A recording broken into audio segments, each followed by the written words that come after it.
స్త్రీలు ఈ వస్తువులను ఎట్టి పరిస్థితుల్లో తెచ్చుకోవద్దు. పెళ్లి తర్వాత స్త్రీలు మెట్టింటికి వెళ్లడం చూస్తుంటాం.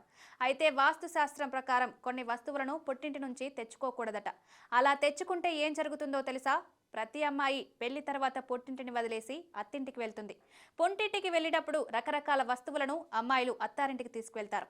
అత్తారింట్లో కూతురు కష్టపడకూడదని పుట్టింటి వారు కొన్ని వస్తువులనిచ్చి పంపించేస్తుంటారు. అయితే పుట్టింటి నుంచి అన్ని వస్తువులను తెచ్చుకోకూడదని చెబుతుంది వాస్తు శాస్త్రం. అవేంటో చూసేద్దాం. పుట్టింటి నుంచి వస్తువులు, కిచెన్ సామాగ్రి, పిండి వంటలు, ఇంట్లోకి కావలసినవి పంపిస్తూ ఉంటారు. అయితే వాటిలో పదునైన వస్తువులు, కత్తులు, కొడవలు, సూదులు వంట్లాంటివి అత్తారింటికి తీసుకెళ్ళకూడదట. పొరపాటున ఇవి తీసుకువెళ్తే దాంపత్య జీవితంలో సమస్యలు వచ్చే అవకాశం ఉందట. పుట్టింటి నుంచి ఉప్పును ఎట్టి పరిస్థితుల్లో అత్తారింటికి తీసుకెళ్లకూడదట. ఎందుకంటే ఉప్పును లక్ష్మీదేవిగా భావించడంతో ఉప్పు వెళ్తే లక్ష్మీదేవి వెళ్ళినట్టుగా భావిస్తారు. అంటే పుట్టింటి సంపదంతా ఉప్పు రూపంలో వెళ్ళిపోతుందట. అలాగే చీపురును అత్తారింటికి తీసుకెళ్లకూడదు. తీసుకువెళ్తే పుట్టింటి సంపదంతా అత్తారింటికి వెళ్ళిపోతుందని సూచిస్తారట. ఈ వస్తువులను తీసుకెళ్లాల్సి వస్తే కొద్ది మొత్తంలో డబ్బును పుట్టింటి వారికి చెల్లించి తీసుకువెళ్లడం మంచిది. లేదంటే ఇరు కుటుంబ సభ్యుల మధ్య సమస్యలు వస్తాయి.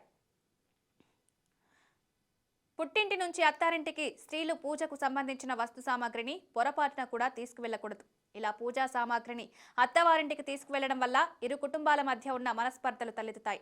ముఖ్యంగా దీపారాధన కందులు కూడా పుట్టింటి నుంచి తెచ్చుకోకూడదు.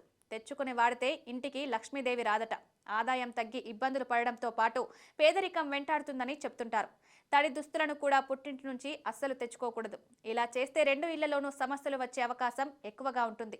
చింతకాయ పచ్చడి, ఊరగాయ కూడా అత్తారింటికి తీసుకొచ్చే ముందు కొంత డబ్బును వారికిచ్చి తీసుకోవాలట.